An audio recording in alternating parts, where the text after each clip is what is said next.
ዕብራውያን ምዕራፍ 12 ቁጥር 25 ጀምሮ ለመነሻ እንዲሆነን እስከ ምዕራፍ 13 ቁጥር 6 ድረስ ያለውን በማንበብ እንድንጀምር ጠይቃችኋለሁ። የመጽሐፍ ቅዱስ ሊቃውንት አንፎርቹኔት የሆነ የምዕራፍ አከፋፈል የሚሏቸው አከፋፈሎች አሉ።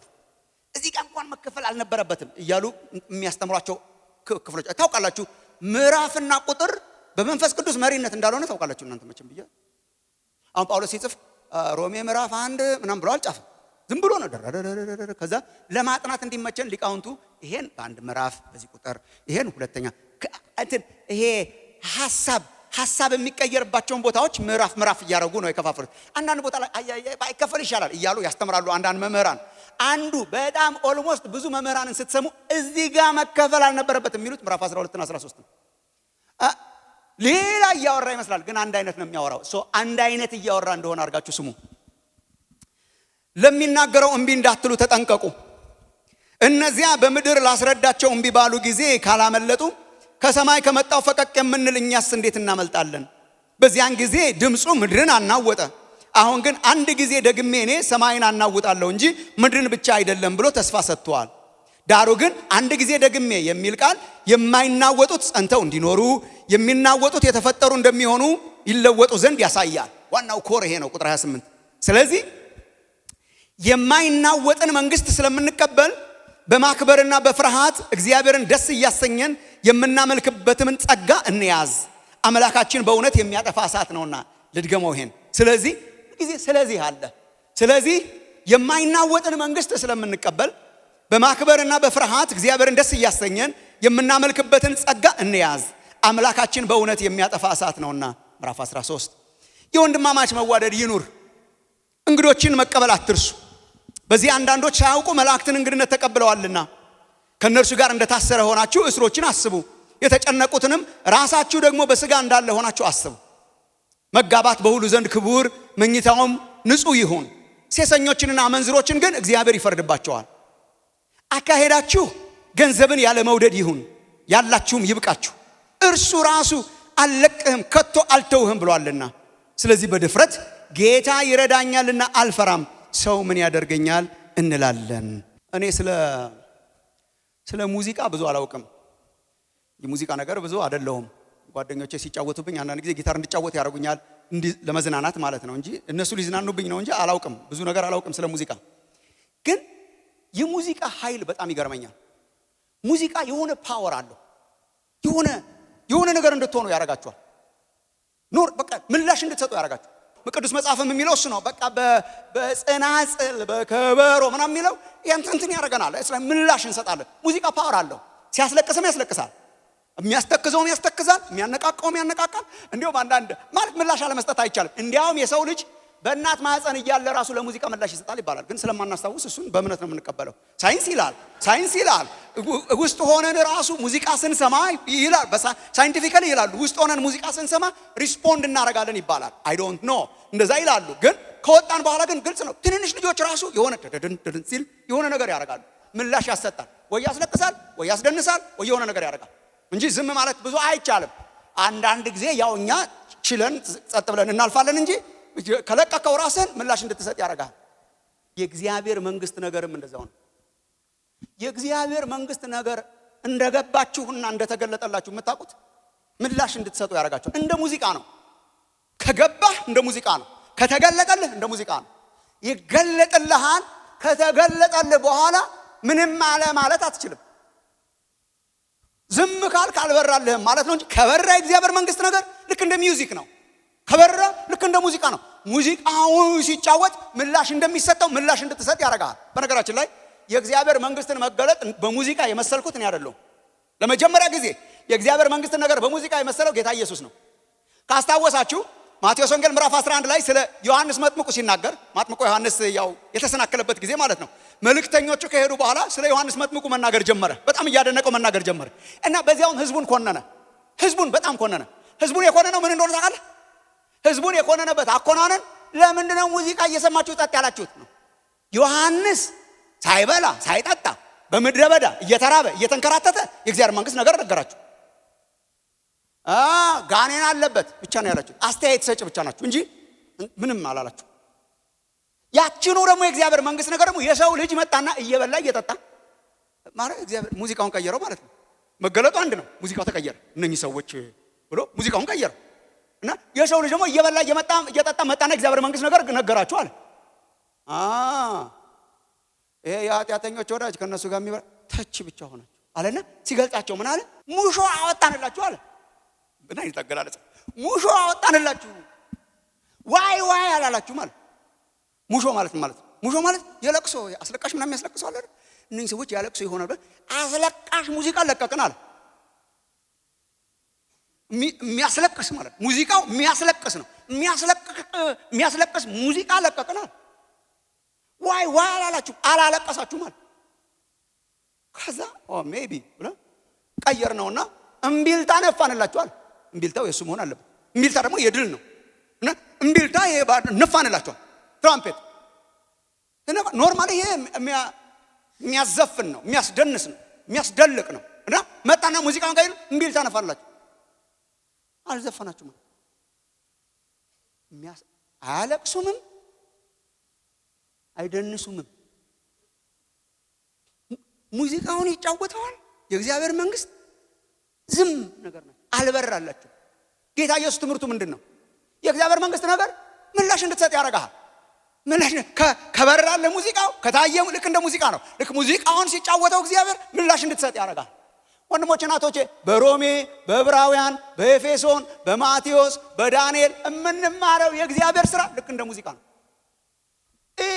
ነው እግዚአብሔር የሰራው። አሁን ዕብራውያን ላይ ምን ስንማር ከረምን? ሉክ እግዚአብሔር የሰራው በክርስቶስ የክርስቶስን መገለጥ ተመልከት። ወደሚበልጠው መገለጥ አመጣን እግዚአብሔር። ወደሚበልጠው ተራራ አመጣን እግዚአብሔር። የሚበልጠውን መገለጥ እግዚአብሔር ለቀቅና ይሄን እኮ ነው እየሰማን ያለ ነው። በሳምንት ሳምንት ሳምንት ሳምንት እግዚአብሔር በልጁ ተናገረን። ለአባቶቻችን በልዩ ልዩ ጎዳና በልዩ ልዩ አይነት መንገድ ሲናገር ኖሮ በነቢያት፣ አሁን ግን ሁሉን ወራሽ ባደረገው ደግሞ ዓለማትን በፈጠረበት በልጁ በዚህ ዘመን መጨረሻ ለኛ ተናገረን። በልጅ ተናገረን። ደግሞ ቀላል እንዳይመስላችሁ እያልኩ ነው የሚተርከው። ቀላል እንዳይመስላችሁ የዚህ ልጅ ነገር እርሱ የክብሩ መንጸባረቅና የባህሪው ምሳሌ ነው ይሏል። እርሱ እኮ የክብሩ ራሱ ቁርጥ እግዚአብሔር ነው። እርሱ የክብሩ መንጸባረቅና የባህሪው ምሳሌ ሆኖ ሁሉን በስልጣኑ ቃል እየደገፈ የሚያኖራቸው ኃጢአታችንን ፈጣሪ ነው፣ ደጋፊ ነው፣ የክብሩ መንጸባረቅ ነው። ኃጢአታችንን በራሱ ደም ካነጻ በኋላ በሰማያት በግርማው ቀኝ የተቀመጠ ይለዋል። በቃ ይተርከዋል የኢየሱስን ውበት።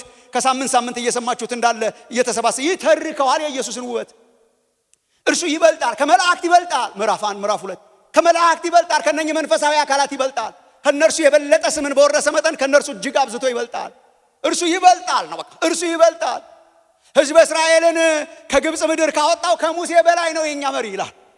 እርሱ ታማኝ ከነበረው ከሙሴ እንኳን በላይ ነው። ከሙሴ ይበልጣል። ወደ እረፍት የመራቸው የመሰላቸው ኢያሱ ወደ እረፍት መራቸው። ግን ኢያሱ ከመራቸው እረፍት በላይ የዘላለምን እረፍት የሚሰጠው ነው። እሱ ከኢያሱ በላይ ነው።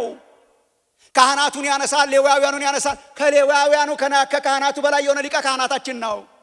በሰማያት የተቀመጠ ነው። ወደ ሰማይ ይዞን የገባ ነው። በምድር ያለች መቅደስ ውስጥ ሳይሆን በሰማይ ያለው ጋር ነው ይዞን የገባው። ስማ እንኳን ክርስቲያን ሆነን እንኳን የኢየሱስ ሆነን እንኳን አይናችን በራ። ይሄ ውበቱን ይገልጥላችሁ እንትን ነው በቃ ይሄ ዕብራውያን በቃ ውዳሴ ኢየሱስ ነው። የኢየሱስን ክብር፣ የኢየሱስን ኃይል፣ የኢየሱስን ሊቅነት፣ የኢየሱስን ሊቀ ክህነት፣ የኢየሱስን የመጨረሻነት፣ የኢየሱስን ብርሃን፣ የኢየሱስን መሪነት፣ የኢየሱስን መገለጥ ነው። እስራኤል ይሄ ነው እየተገለጠልን ያለው። ወንድሞች እናቶች ዝም ብለን ከጨረስ ነው ልክ አይደለም። ልክ እንደ ሚውዚክ ነው። ልክ እግዚአብሔር የሰራው እንዴት እንኑር እኛ ክርስቲያኖች? የሚበልጥ መገለጥ ያገኘን እኛ ክርስቲያኖች እንዴት እንኑር? የሚበልጠው ተራራ ላይ የወጣ ነው እኛ እንዴት እንኑር? የሚበልጥ መገለጥ የተቀበልነው እኛ እንዴት? ምንድነው ምላሻችን? እንዴት we understand ሙዚቃውን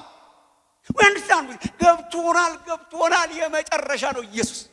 ገብቶናል የከበረ ነው ኢየሱስ። ወንድሜ እንመልስ ለዚህ ሙዚቃ፣ እንመልስ ለዚህ መገለጥ። ምዕራፍ 12ም እሱን ነው እንደገና ሪአይተሬት ያደርገዋል። 12 ላይ ስትደርሱ ታዩታላችሁ። ወደ ተራራ ነው ሙሴም ያደረሳቸው። ወደ ተራራ ነው የኛም ሙሴ ያደረሰን። ተራራዎቹ አይገናኙም እንጂ ወደ ሲና ተራራ ነው የወሰዳቸው ሕግን ሊሰጣቸው። ወደ ጽዮን ተራራ ነው ያደረሰን ጸጋን ሊሰጠን። በጣም እኮ የማይገናኝ እኮ ነው የማይገናኝ። ወደ ሲና ተራራ አመጣቸው። ያውም የሚታይ እኔ እንግዲህ ሰማራይዝ አድርጌ ነው የምነግራቸው 12ን የሚታይ የሚዳሰስ አሁን እኛ በጣም አስደናቂ መገለጥ የሚመስለን በነገራችን ላይ በጣም ብዙ ክርስቲያኖች አስደናቂ መገለጥ የሚመስላቸው በተራራው ላይ የተገለጠው የእግዚአብሔር መገለጥ ነው። የዕብራውያን መልእክት ጸሐፊ ንቆት ነው የሚያወራው። የሚታይ የሚዳሰስ ተራራ፣ እሳት፣ ጭስ እያለ ነው የሚንቀው። እኛ አሁን እሱን ማየት ነው የሚናፍቀን። ኢየሱስ ተገልጦልናል ብለን ያኛው ይናፍቀናል። ባይ ዘ ዌይ የኛ እኮ አይገናኝም። አሁን ከመላእክት ይበልጣል ኢየሱስ። እስቲ ኢየሱስ ከመላእክት ይበልጣል ብላችሁ ምታ ከየት አገኛችሁት? ከዕብራውያን 2 ከዕብራውያን 1 ከዕብራውያን 1 አገኘን። ኢየሱስ ከመላእክት የሚበልጠው ተገልጦላቸዋል ይላል። እሳትና ጭስና ጭጋግና ተራራም ልክ እንደዚያው ነው። በደመናና በክብርና በጭጋግና በእሳት ለሙሴ ተገለጠ። አትስ ግን አሁን ግን የተገለጠው በሚታይና በሚዳሰስ እሳትና ጭጋግ አይደለም። ተራራ ጋር አውጥቶናል። ግን ወደ ጽዮን ተራራ ላንብብላችሁ አንዴ። በጣም ተመልከቱ። ቁጥር 18ን ተመልከቱ ከፈለጋችሁ። አነባለሁ ብዬ አላሰብኩም ነበር። ምዕራፍ 12 ቁጥር 18 እኮ ነው ሊዳሰስ ወደሚችል ወደሚቃጠል እሳት፣ ወደ ጭጋግ፣ ወደ ጨለማ፣ ወደ አውሎ ነፋስ፣ ወደ መለከት ድምፅ፣ ወደ ቃሎች ነገር አልደረሳችሁም። ዳትስ ኖት ዩር መገለጥ። እሺ እኛ ወዴት ነው የደረስነው? ቁጥር 22 ወረድ በሉ። እናንተ ወደ ጽዮን ተራራ ወደ ሕያው እግዚአብሔር ከተማ ደርሳችኋል። እንደርሳለን ብቻ ሳይሆን ደርሳችኋል። እኛ የሆነውን ነው የምንሆነው። ኦልሬዲ ደርሰናል። ኦልሬዲ ገብተናል። ግን ደግሞ ግሎሪየስሊ እናየዋለን። ወደ ሕያው እግዚአብሔር ከተማ ደርሳችኋል። ወደ ሰማያዊቱ ኢየሩሳሌም ነው በምድር ወዳለችው ወደ ሰማያዊቱ ኢየሩሳሌም፣ በደስታ ወደ ተሰበሰቡት ወደ አላፋት መላእክት፣ በሰማያት ወደ ተጻፉት ወደ በኩራት ማህበር። ይሄ መጀመሪያዎቹ አምነው የሞቱት ማለት ነው። ወደ በኩራት ማህበር፣ የሁሉ ዳኛ ወደሚሆን ወደ እግዚአብሔር ቤተ መንግስት ውስጥ ማለት እኮ ይሄ ነው። ንጉሱ ጋር ማለት ይሄ ነው። የሁሉ ዳኛ ወደሚሆን ወደ እግዚአብሔር፣ ፍጹማን ወደ ሆኑት ወደ ጻድቃን መንፈሶች፣ ሞተው ኦልሬዲ ያረፉ የተፈጸሙ የአዲስ ኪዳን መካከለኛ ወደሚሆን ወደ ኢየሱስ፣ ከአቤልም ደም ይልቅ የሚሻለውን ወደሚናገር ወደ መርጨት ደም ደርሳችኋል።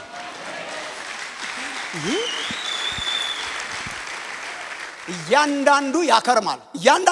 ግን ኢዝ ጀስት ሴይንግ የሚበልጥ ተራራ፣ የሚበልጥ መገለጥ፣ የሚበልጥ ክብር፣ የሚበልጥ መንፈስ፣ የሚበልጥ ኃይል፣ ወደሚበልጥ ክብር እግዚአብሔር ወስዷቸዋል።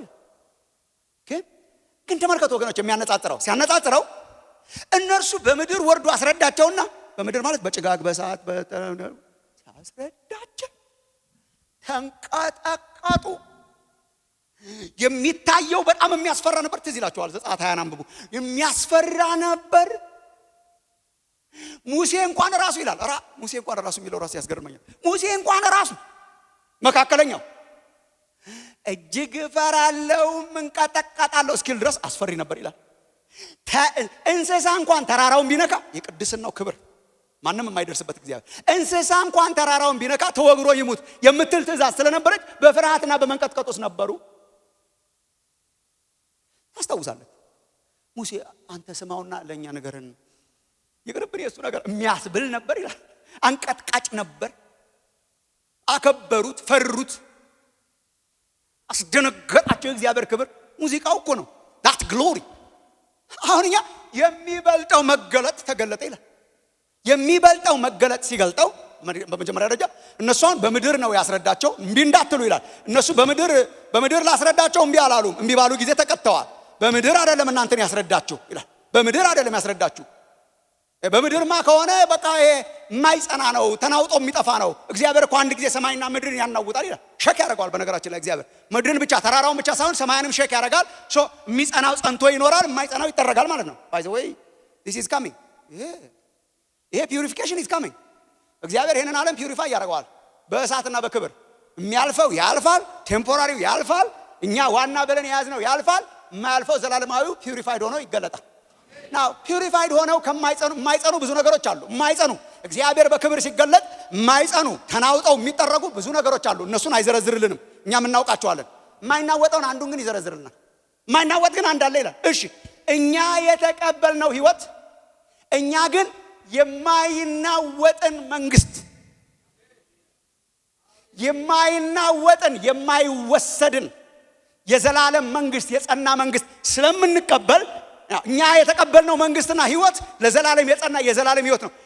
የዘላለምን የማይናወጥ እነሱ የሚናወጥ ተራራ ነው፣ የኛ የማይናወጥን መንግስት ነው የተቀበልነው ይላል። የማይናወጥን መንግስት አወረሰን እግዚአብሔር። ባይ ዘ ወይ ለዛ ነው በሰላም ተኝተን የምናድረው። ጠዋት ስነቃ እየዘመርኩ እንደምነቃ ዋስትናዬ የማይናወጥ መንግስት ስለተቀበልኩ ነው። ቀን እሺ ስላመንኩ ነው፣ ስለጸለይኩ ነው፣ ስገስጽ ስለዋልኩ ነው፣ ውጣ በኢየሱስ ክርስቶስን ከመንገድ ስል ስለዋልኩ ነው ልበል።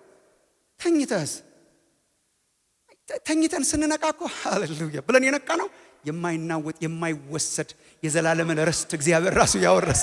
ክብር ለእግዚአብሔር። የማይናወጥን መንግስት ተቀበል። የዘላለም ህይወት ይባላል። የዘላለም ዓለም ሁሉ ሲናወጥ ለዚህ ነው ምን ሆናችሁ ነው የምንባለው። ዓለም ሁሉ ሲናወጥ እንዳትናወጥ የሚያደርግ ነገር አለ። የሆነ ነገርማ አለ። የሆነ ነገር አግኝቶናል። ጭንቅ ጥብብ እንዳንል ያደረገን እኮ ይሄ ነው። በነገራችን ላይ በዓለም ላይ የሚካሄዱ ነገሮች ያስጨንቁናል። ግን ጥብብ ጭንቅ የት ልንገባ ነው? አቤት አለቀ። እንደዛ ካላችሁ የእግዚአብሔር መንግስት ሙዚቃው አልገባችሁ። ዓለም ሸክም ማረጓ አይቀርም እያለ ስንቴ ይንገረን።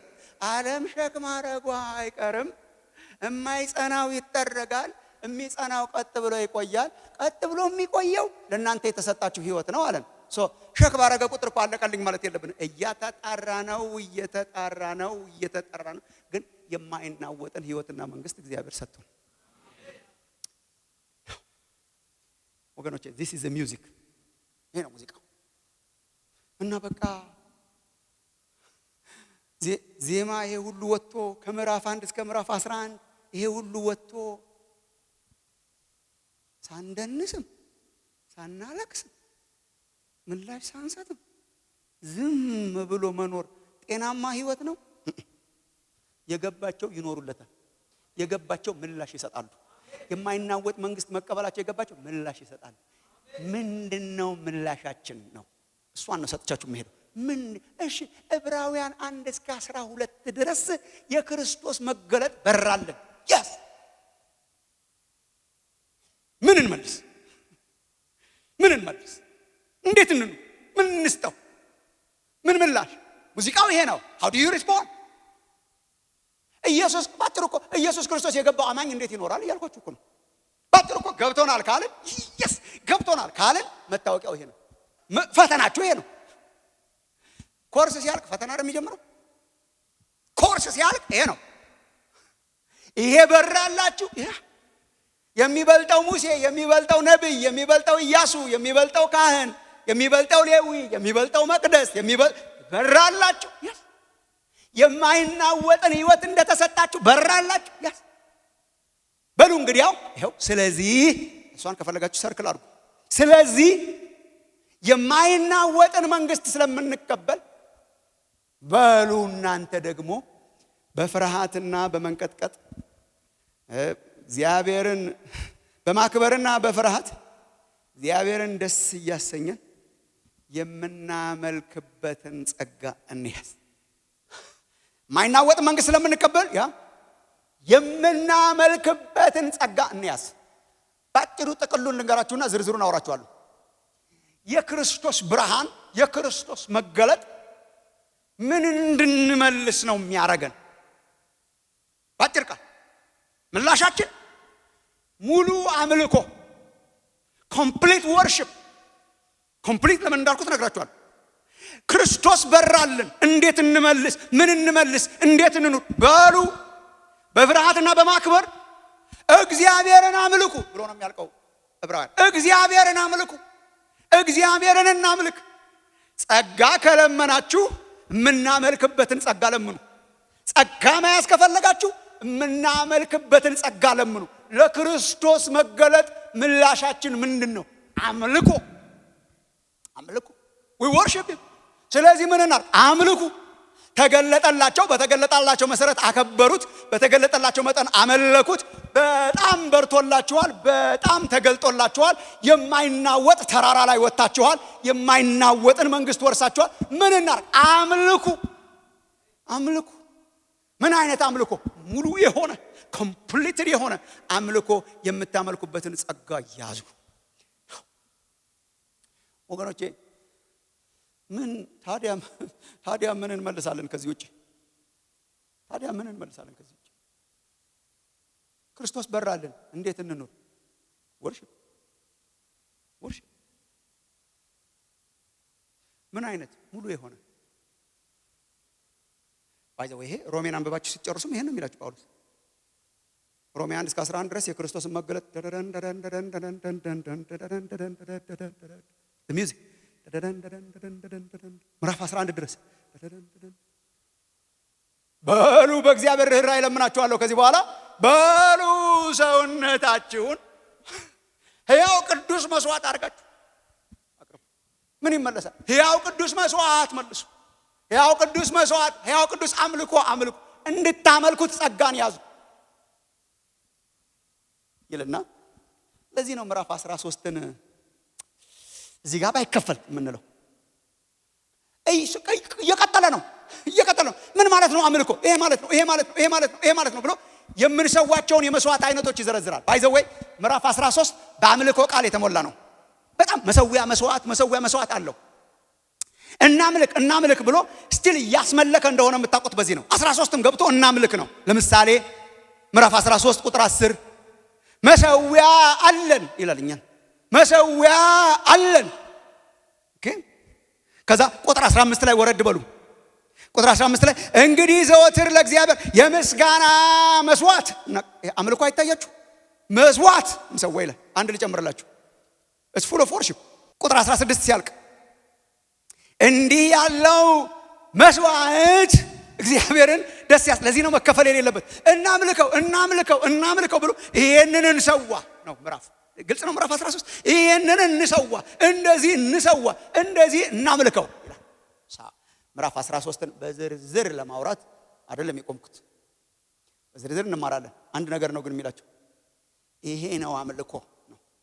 ይሄ ነው እግዚአብሔር የሚደሰትበት ወርሺፕ መስዋዕት። እንዲህ ነው የሚመለከው። ምንድነው የሚያሳያቸው? እግዚአብሔር የሚመለከው ሙሉ ህይወትን በማቅረብ ነው። አሳያችሁ። እግዚአብሔር የሚመለከው ሙሉ ህይወትን በማቅረብ። አሁን እግዚአብሔር እንዴት ነው የሚመለከው ብላችሁ ምን እንደምትሉኝ አውቀዋለሁ። ሰው አልጠይቃችሁ። እግዚአብሔር በምንድነው ቶሎ የሚመጣልን አውቀዋለሁ። ምስጋና፣ መዝሙር፣ ዜማ ነው አለች። እሷም እኮ የከንፈሮችን ፍሬ እናቀርብለት ይላል አለች እኮ እሷ። አሁን እኛ ምንድነው ችግራችን? እሷን ብቻ አርገናታል። አምልኮ በጣም ብዙ ነው መገለጫው። መዝሙርና ሙዚቃ አንዱ ነው። በጣም ብዙ ነው። ግን አንዳንድ ቦታ ለማስረዳት በመሞክርበት ምሳሌ ሞክራለሁና እንደዚህ ካላችሁ ዘለዋለሁ። አሁን አንዳንድ ቤታችን ውስጥ ድፎ ዳቦ ይጋገርና ድፎ ይቀርባል። ሙሉ ድፎ ነው። አምልኮን እንደ ሙሉ ድፎ ብታረጉ አርጋችሁ የሚመለክበት ይሄ ነው ከተባለ አሁን እኛ ምን ልናደርግለት ነው የምንሞክረው? ለእግዚአብሔር እንቆርስና ስላይስ አርገን መዝሙር። ሌላው ላይፌማ ይሄኔ አብዛኛውን ዳቦ የምንበላው እኛ ነን። ለኛው ክብር ታውቃለህ። አሁን ቤት ውስጥ እንደዛ አድርገው ቢያሰ አሁን ትንሽ ስላይስ ቆርጠው ዳቦ ይዛችሁ ሄዳችሁ ትንሽ ስላይስ ቆርጠው እንካ ብለህ ሰጥተህ ከዛ ቻው ቢሉ እኮ እኔ በቃኝ ልበል እንጂ ምን እኮ ነው እኛ እንደዛ እኮ ነው። ሌላው ህይወቴስ የራሴ ነው። አንዳንድ ጊዜ ደግሞ ቤተክርስቲያን ውስጥ ስለሚነገረን በመስጠት የሚመለክ አለካ እሷ እንደውም አሳነሰን ነው የምንቆርሳት። ምንድን ናት እቺ አምልኮ? በምን በአስራት እሷም ጭንቅ ናት ለብዙ ሰው በነገራችን። ዘጠናውስ እንዴ ዘጠናውን ጥርቅ አድርገህ በዚህ ነው የምናመልከው። ጊዜያችንስ ከጠዋት እስከ ማታ ማት ነገር አለኝ። እሺ ሮብ 11 ሰዓት መጥቼ እቺን ሰጠዋል። አይበቃም? ሙዚቃው አልገባችሁ? እንዲህ አይደለም የሚደነሰው። ሙዚቃው አልገባችሁ? ቢበራልን ከድፎው በላይ እንሰጠው ነበር። አንዳንዱ እሑድ ጠዋቴን ሰጣሁት አይደለም ወይ ይላል። መጀመሪያ ደረጃ አይሰጠውም፣ የራሱ ነው። እሱ ራሱ ፈገግ ሳይል አይቀርም። አንተ ራስህ የሱ ሆነ እንዴት ነው ካልኩሌሽን የምትሰራው? ካልኩሌሽን የሚሰራው ሰውዬ የሱ ከሆነ የራሳችሁ አይደላችሁም ይላል እኮ። እሁድ አንዳንዶች እኮ እናንተ ጋር አትኖሩም ብዬ ተስፋ አደርጋለሁ። አንዳንዶች እኮ እሁድ ጠዋት ራሱ ስለመጡለት ትልቅ ነገር እንዳደረጉለት ሊነግሩት ይሞክራል። መጥቼ አመለኩ አይደለም ወይ? ዕብራውያን አልገባችሁ? የተራራው መገለጥ አልገባችሁ? ሙዚቃው አልገባችሁ? ሙዚቃው የገባቸው እንዴት ነው የሚኖሩለት? ሙሉን ህይወት ሙሉን በደስታ ይሰጡታል። ሙዚቃው የገባቸው እንዴት ይኖራሉ? ወደ አምልኮ ገብተው ከአምልኮ አይወጡም። በነገራችን ላይ እንደዚህ አይነት መቅደስ ቢሰራ ኖሮ ኢየሱስ መምጣት አልነበረበትም። ተገብቶ የሚወጣበት ተገብቶ የሚቀርበት መቅደስ ነው። ከፈለጋችሁ ገብታችሁ ቅሩ፣ ያለዛ ግን ባትሞክሩት ይሻላል። ምን ማለት ነው? አሁን አንዳንድ ሰው ወደ አምልኮ ይገባል፣ ከአምልኮ ይወጣል። እሑድ ጠዋት አመልካለሁ፣ ሰኞ የራሴ ነው፣ ማክሰኞ የድፎ ብዛት፣ ሰኞ የራሴ ነው፣ ማክሰኞ የራሴ ነው፣ ሮብ የራሴ ሮብ 11 ሰዓት ጀምሮ በእርግጥ መጣ ሐሙስ። ይሄ ላይፍ ነው። ይሄ ወርሽፕ። እሑድ አምልኮ፣ ሮብ አምልኮ፣ ሌላው ህይወት። ስለዚህ እየተወናጨፍን እኮ ነው ብዙዎቻችን የምንኖረው። ከአምልኮ ወደ ህይወት፣ ከህይወት ወደ አምልኮ፣ አምልኮ ወደ ህይወት፣ አሁን ወደ አምልኮ፣ አሁን ወደ ህይወት። የሳምራዊቷ ሴት ማት አለን እዚህ። እናንተ እግዚአብሔር መመለክ አለበት የምትሉት ዳውን ዜር በኢየሩሳሌም ነው፣ እኛ ላይ ነው የምናመልከው። ኢየሱስ እኮ የነገረው ኧረ አዲስ ዘመን መጥቷል አለ። አብዛኞቻችን እኮ በቦታ የተወሰነ፣ በጊዜ የተወሰነ፣ በድርጊት የተወሰነ እና ማሙሻ ምን ልትለን ነው? ቆይ ላወራችሁ ነው። እና ከየት ወዴት ነው የምንሄደው? ከየትም ወዴትም። እና ምንድነው የሚያስተምረን ዕብራውያን? ሙዚቃ ከገባችሁ ቶታሊቲ ኦፍ ላይፍ።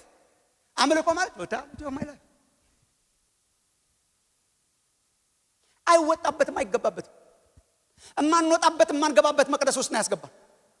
እና ምንድነው ሁሉን ህይወት ለእግዚአብሔር ክብር መኖር፣ እግዚአብሔር አምላክን በሁሉ ነገር ማክበር፣ ሁለንተናችን ለእግዚአብሔር እና በሁሉ ነገር ይመለካል። yes በስራይም yes በሌላ ህይወትም yes። መቼ ነው ወደ አምልኮ የሚሄደው? መቼም። ወዴት ነው የሚሄደው? የትም። እና ምን ማለት ነው? ሁለንተናችን ሰውነታችሁን ምዕራፍ 13 እሱ ነው። ዕብራውያን 13 ጠቅላላችሁን ሰውነታችሁን with everything you do መስዋዕት አድርጉት። የዕብራውያን የተራራው መገለጥ የገባው ሰው እንዴት ይኖራል? ሁሉን ነገር መስዋዕት፣ ሁሉን ነገር አምልኮ፣ በሁሉ ነገር ለእግዚአብሔር ክብር ነው። ጥቂቶቹን ሳምፕሎች ላንብብላችሁ፣ ከዛ በኋላ እንጨርሳለን። ጥቂቶች እነኚህ ሳምፕልስ ናቸው። ምዕራፍ 13 ሂዱ፣ ባሉ እግዚአብሔርን አምልኩ። እንዴት አድርጌ? እኔ ኢንተርፕሬት የምታደርጉበትን መንገድ ነው እንጂ የምሰጣችሁ በዝርዝር አንሄድበትም። እንዴት አድርጌ ነው ምዕራፍ 13። እንዴት አድርጌ ላክብረው? በምን ላምልከው? የገባው ሰው በምን ያመልካል? የገባው ሰው ብለን እንደምንዘምረው የገባው ሰው እንዲህ ያመልካል። እንዴት? ቁጥር 1 እስከ 3 ለምሳሌ እዩ። ይሄ አምልኮ ነው። ባሉ የምናመልክበትን ጸጋ እንያዝ። በምን በኩል? የወንድማማች መዋደድ ይኑር። this is how we worship him. የወንድማማች መዋደድ ይኑር። እንግዶችን መቀበል አትርሱ። አንዳንዶች መላእክትን ተቀብለዋል። አብርሃምን መሆን አለበት ሪፈር የሚያደርገው የእግዚአብሔር በረከት ተቀብለዋል። ከነሱ ጋር እንደታሰረው ናቸው። የታሰሩትን አስቡ። ልክ እንደታሰረው ናቸው። በስጋ የተጨነቁትን ልክ እናንተም የተጨነቃችሁ ነው። እውነተኛ ፍቅርና የወንድማማች መዋደድ አምልኮ ነው። yes የምናመልክበትን ጸጋ እንያዝ ብሎ ከመዝሙር አይደለም የሚጀምረው። የምናመልክበትን ጸጋ እንያዝ ብሎ መባ ከመስጠት አይደለም የሚጀምረው። የምናመልክበትን ጸጋ እንያዝ ምን በማድረግ? እርስ በርስ የወንድማማች ፍቅር ይኑር። ፍቅር አምልኮ ነው። ስለዚህ እኮ ነው አምልኮ 24 አወር የሆነው። 24 ሰዓት እግዚአብሔርን ላመልከው እችላለሁ እየወደድኩ ሰው። የወንድማማች መዋደድ ይሄ እኮ ማለት እኮ ነው። ዘመኑን ክርስቲያን እኮ በጣም ቻሌንጅ የሚያደርግ ነው። የወንድማማች መዋደድ። እስቲ ወንድማማች በሉ። እሺ ሌላ ጊዜ አወራችኋለሁ። ምን አርጎናል ማለት ነው? ወንድሞችና እህቶች። በነገራችን ላይ ወንድሞችና እህቶች ለመሆን እየሞከረን አይደለም። ወንድሞችና እህቶች አርጎናል። እንኖረው አንኖረው እንጂ አርጎናል። በመስቀል ላይ አመጦ ወንድሞችና እህቶች አረገን። ማንም በክርስቶስ ቢሆን አዲስ ፍጥረት ነው። አሮጌው ነገር አልፏል፣ ኖህ ሁሉ አዲስ ሆነ። እስቲ አዲስ ፍጥረት ይሆናችሁ። አዲስ ሰው ሆንኩኝ፣ አዲስ ፍጥረት በቃ። አንተም በመስቀሉ አምጦ ወለደህ፣ ዳግመኛ ተወለድክ በመንፈስ ቅዱስ፣ እኔም ዳግመኛ ተወለድክ በመንፈስ ቅዱስ፣ ሁለታችንም ከአንድ መንግስት ተወለድን። ምን እንባላለን? ወንድሞችና እህቶች። ስትዋደዱ የወንድማማች መዋደድ፣ ይሄ የክላስ መዋደድ ወይ የዘር መዋደድ ወይ የቋንቋ መዋደድ ወይ የቀለም መዋደድ፣ የወንድማማች መዋደድ፣ ወንድሞችና እህቶች መዋደድ ይሉ። በምን የሚገለጥ? የታሰሩትን መጠየቅ፣ የተቸገሩትን መጠየቅ። ይሄ ራስ በቃ ይሄ ነው ወርሺፕ ማለት። አምልኮ ማለት ይሄ ነው። አምልኮ ማለት ወንድምን መውደድ ነው። አምልኮ ማለት የተጨነቀው ጋር አብሮ መጨነቅ ነው። እሱ እንደ አምልኮ ነው። ሆስፒታል ሄጄ የታመመችዋን እህቴን ስጠይቃትና ስጸልይላት እግዚአብሔር ነው እንደሚቀበለው yes የበራላቸው እንዴት ይኖራሉ? በኑሯቸው ያመልኩታል። ለእግዚአብሔር ክብር ብለው ሰዎችን ሁሉ ይወዱለታል። ኢንፋክት ያው ታውቃላችሁ ፍቅር የሌለበት አምልኮ እንደውም እግዚአብሔር አይቀበልም። ከንቱ ነው። እግዚአብሔር ከከንቱ ነገር ይጠብቃችሁ። እውነት ጥላቻ ምናምን ማስወገድ ያለብን እንደዚህ ነው። እግዚአብሔር አይቀበልም። እንሰዋለታለን፣ እንጾምለታለን፣ እንዘምርለታለን። ግን አጠገባችን ባለው ነው የሚገለጠው። ፍርስ ፎል አጠገባችን ባለው ሰው ከፍቅር በስተቀር ዕዳ እንዳይኖርባችሁ። የዕብራውያን ሙዚቃ የገባው ሰው እንዴት ይኖራል? ይሁን ድማማች መዋደድ ሳምፕሎች ናቸው። አሁን ቀጥሎ ያለውን ተመልከቱ። ዝም ብሎ አንዳንዱን ለመጥቀስ ያህል ቁጥር 4 እና 5 ደግሞ ተመልከቱ። ቁጥር 4 እና 5 እንዴት ነው የማመልከው? መጋባት በሁሉ ዘንድ ክቡር፣ መኝታውም ንጹህ ይሁን፣ ሴሰኞችንና አመንዝሮችን ግን እግዚአብሔር ይፈርድባቸው። ዋው! ይሄ ማምልኮ ነው። ምን? ጋብቻ ይከበር፣ ጋብቻ ክቡር ነው፣ መኝታው ንጹህ ነው። ይሄ እግዚአብሔር ፕሪንሲፕል። ይሄንን በመኖር ይመለካል እግዚአብሔር። ጋብቻ ክቡር፣ መኝታው ንጹህ። መኝታው ማለት ነው።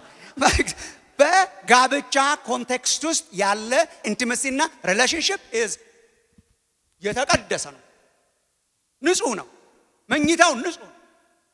የጋብቻን ክቡርነት ከፍ በጋብቻ ውስጥ መሆን፣ ማግባት፣ እስኪያገቡ ድረስ በንጽህና መሆን፣ በጋብቻ ውስጥ ብቻ መሆን፣ ይሄ ነው አምልኮ። ከዛ ውጭ ያለው ለምሳሌ ሴሰኞችና አመንዝሮች። ሴሰኞች ከጋብቻ በፊት ኢሞራሊቲ ውስጥ የሚገቡ ማለት ነው። ሴሰኝነት ይባላል እሱ። ከጋብቻ በፊት with no marital relationship እና covenant የሚደረግ ማለት ነው። እሱ ሴሰኝነት። አመንዝሮች ደግሞ ከጋብቻ ውጭ የሚሄዱት ማለት ነው። ከጋብቻ ውጭ የሚሄዱት አመንዝሮች ናቸው። ከጋብቻ በፊት የሚያደርጉ ደግሞ እነርሱ በእንደዚህ አይነት ሪሌሽንሺፕ ውስጥ የሚገቡ ደግሞ እነሱ they are sexually immoral people። ይሄ አያስከብረውም። ምንድነው የሚያስከብረው? የጋብቻን ክቡርነት ኪፕ ማድረግ፣ እስከ ጋብቻ መጽናት፣ በጋብቻ ውስጥ መጽናት ያርግላችሁ እግዚአብሔር። ይሄ እኮ ወርሺፕ ስለሆነ ነው። አሁን ጋብቻንና ትዳርን ቤተክርስቲያንና ትራዲሽን የጫነብን ቀንበር ማስመሰላችን አይገርም? ምን ችግር አለው ይላል። እንጋባለን እኮ ምን ችግር አለው? አይ ጋብቻ ነው ክቡር፣ እዛ ውስጥ ያለ መኝታ ነው ንጹህ። አይ ይሄ ነው አምልኮ ማለት እንጂ ሌላው ጋር ከርሞ እጅ ቢዘረጋ ምን ቢል ምን ያደርጋል? ጋብቻ ነው ክቡር። ጋብቻን ከፍ ማድረግ መኝታውን አይገርምህም? ሙዚቃው የገባው ሰው ጋብቻን ከፍ ያደርጋል። ሙዚቃ ነው የገባው ሰው በትዳር ንጽህና በቅድስና ይመላለሳል። አይገርማችሁ?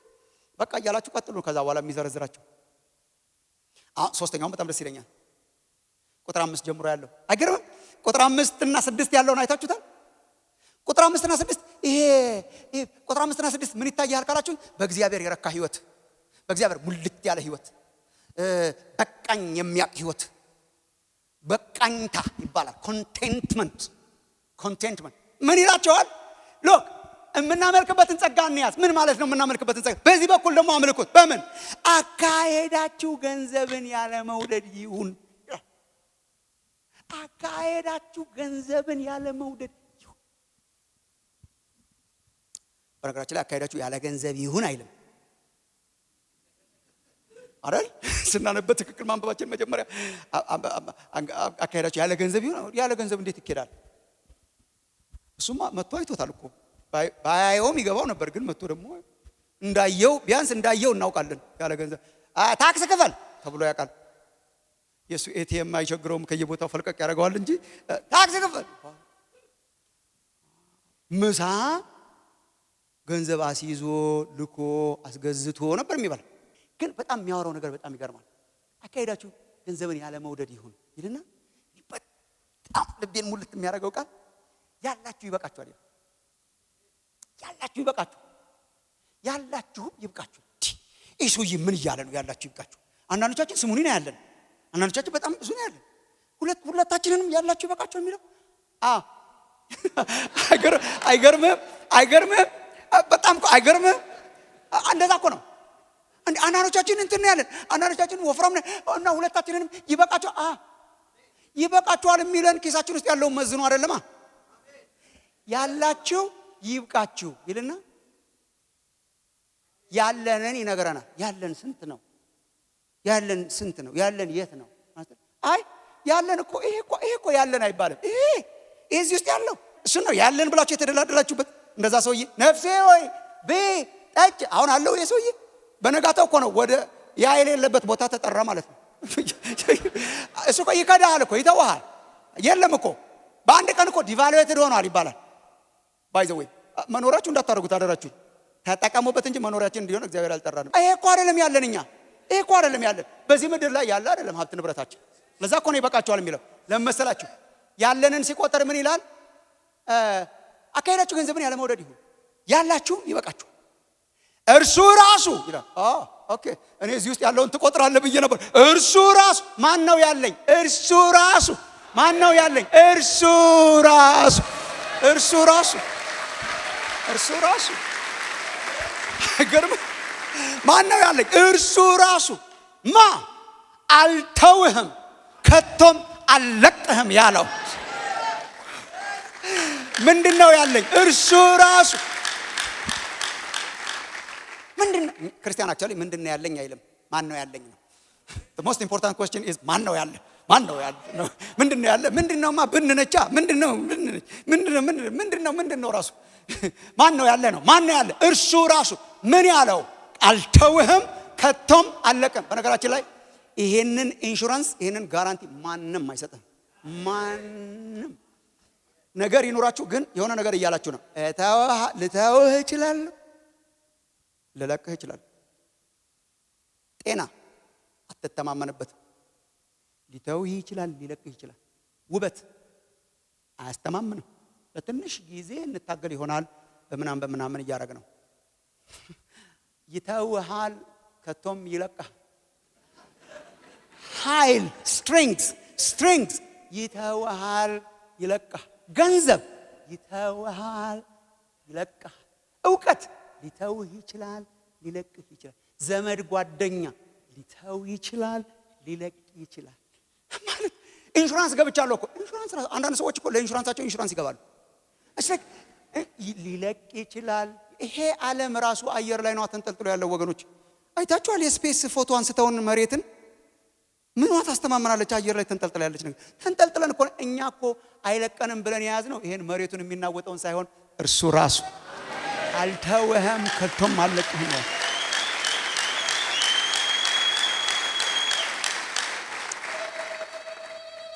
እስከ ሽበት እስከ ሽምግልና ብቻ ሳይሆን ከመቃብር ማዶ ካልጠበቃችሁ አስተማማኝ አይደለም።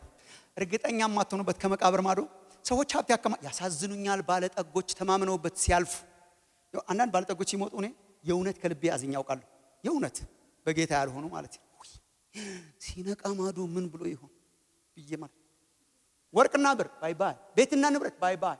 ወንድሞች እናቶች አጥብቀ መያዝ ያለብህ ከመቃብር ማዶ የምታገኘው ጋራንቲ፣ ማዶ የምናገኘው የናዝሬቱ ኢየሱስ።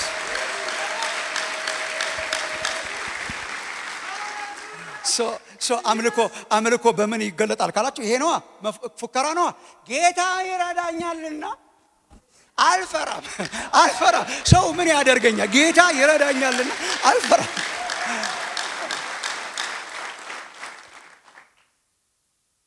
ምድር ብትነዋወጥ፣ ተራሮች ወደ ባህር ቢወሰዱ እኛ አንፈራም። እርሱ በመካከሉ ነው፣ አትፈራም። ይሄ ነው ወርሺፕ ማለት። የሆነ በገንዘብ ላይና በክብር ላይ የተንጠለጠለ ፋታ የሌለው ህይወት ሳይሆን እርሱ ራሱ ልጆቻችን በእርሱ ይበቃኛል የኮንቴንት የሆነ ላይፍ እሱ ነው አምልኮ እያለ ይቀጥላል። በቃ ከዛ በኋላ ከፈለጋችሁ መዝሙር አለን። የከንፈራችንን ፍሬ እናቅርብለት። አሁን መዝሙራዬ መጥቶ ግጥም አለ። ስላይስ ነው የድፎው ስላይስ ነው። ቁጥር 15 ላይ ምናምን አለላችሁ ዘወትር ለእግዚአብሔር የምስጋናን መስዋዕት ማለት ለስሙ የሚመሰክሩ የከንፈሮች ፍሬ እናቅርብለት። የከንፈሮች በዝማሬ በኮንቴንትመንት ማለት ነው ያለው። በነገራችን ላይ ለዋኖቻችሁ ታዘዙና ተገዙ ራሱ ወርሺፕ ነው። እውነት ቁጥር 7 ላይ የእግዚአብሔር ቃል የተናገሮቻችሁ የእግዚአብሔርን ቃል የተናገሯችሁን ዋኖቻችሁን አስቡ። የኑሯቸውን ፍሬ እየተመለከታችሁ በእምነታችሁ ምሰሏቸው። ለሌሎች ማካፈል፣ ለሰዎች መገዛት። ቁጥር 17 ላይ አለላችሁ ለዋኖቻችሁ ታዘዙና ተገዙ። እነርሱ እኮ ስሌትን እንደሚያደርጉ አድርገው ይህንንም በደስታ እንጂ በሐዘን እንዳያደርጉት ይሄ የማይጠቅማችሁ ነበርና ስለ ነፍሳችሁ ስለሚተጉ ስለ ነፍሳችሁ እየተጉ ለዋኖቻችሁ ተገዙ። መገዛዛት ኢዝ ወርሺፕ። እግዚአብሔር ላስቀመጠው ስርዓት ለዋኖቻችን ስንገዛዛ ምን እየሆነን? ለዋኖቻችን ቃል እግዚአብሔር ለሚያስተምሩ ለሚያገለግሉ መታዘዝና የሽታ መንፈስን እግዚአብሔር ይስጣችሁ። ይሄ ምን ይባላል? ይሄ አምልኮ ነው። ለሰው ሳይሆን ለእግዚአብሔር የምናደርገው ነው። እግዚአብሔር የተባረከ ይሁን። ስለ ዕብራውያን መጽሐፍ እግዚአብሔር የተመሰገነ ይሁን። እግዚአብሔር የሚበልጥ መገለጥን ሰጠን ብሎ ሙዚቃውን ተጫወተልን። ታዲያ እንዴት እንኑር? በሙሉ ማንነታችን እግዚአብሔርን የምናመልክበት ዘመን እግዚአብሔር ያርግልን። ካምልኮ እንዳትወጡ፣ ከዚህ አዳራሽ ስትወጡ ካምልኮ እንዳትወጡ። እሁድ ሲያልፍ ካምልኮ አትውጡ። ኢንፋክት አዳራሹ ስንገናኝ ለአምልኮ እየተዘጋጀን እንደሆነ ቁጠሩ። አምልኮ ዛሬ ማታ ቤት ስንሄድ ነው። አምልኮ ነገ ጠዋት ስራ ስንገባ ነው። አምልኮ በሁለንተናችን ነው። ይሄ ለአምልኮ ዝግጅታችን ነው። በሁለንተናቸው እግዚአብሔርን በማምለክ ኢየሱስን ከፍ የሚያደርግ ያርጋችሁ። ልጸልይ አጭር ጸሎት።